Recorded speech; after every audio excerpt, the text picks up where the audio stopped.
خبر شامل کرتے ہیں شہر قائد سے، جہاں کراچی الیکٹرانکس ڈیلرز ایسوسی ایشن کے صدر رضوان عرفان اور ان کے رفقا عوام کی خدمت میں مصروف عمل ہے۔ کراچی پولیس، سی پی ایل سی اور کراچی الیکٹرانکس ڈیلرز ایسوسی ایشن کے باہمی تعاون کی اعلیٰ مثال۔ ڈسٹرکٹ ویسٹ پولیس نے تکنیکی مہارت، موبائل مارکیٹس اور سی پی ایل سی کے تعاون سے چھینے گئے، چوری شدہ اور گمشدہ 71 موبائل فونز کی ریکوری میں کامیابیاں حاصل کی ہیں۔ S S P west Tariq Elahi مصنوعی کی سربراہی میں موبائل فون کی واپسی کے لیے ڈسٹرکٹ ویسٹ آفس میں تقریب کا انعقاد کیا گیا۔ تقریب میں C P L C chief Naseer Afridi اور کراچی الیکٹرانک ایسوسی ایشن کے صدر رضوان عرفان اور دیگر معزز مہمانوں نے شرکت کی۔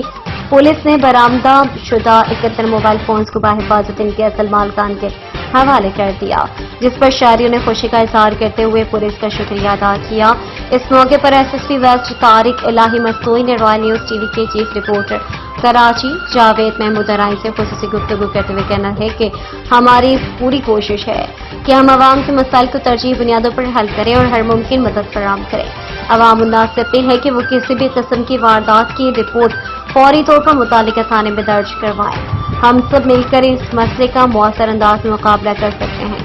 کراچی الیکٹرانکس ڈیلرز ایسوسی ایشن عوام کے مسائل کے حل کے لیے کراچی پولیس اور سی پی ایل سی کے افسران اور جوانوں کی خدمات کو سراہتے ہوئے پاکستان کی ترقی و خوشحالی کے لیے مصروف عمل ہے۔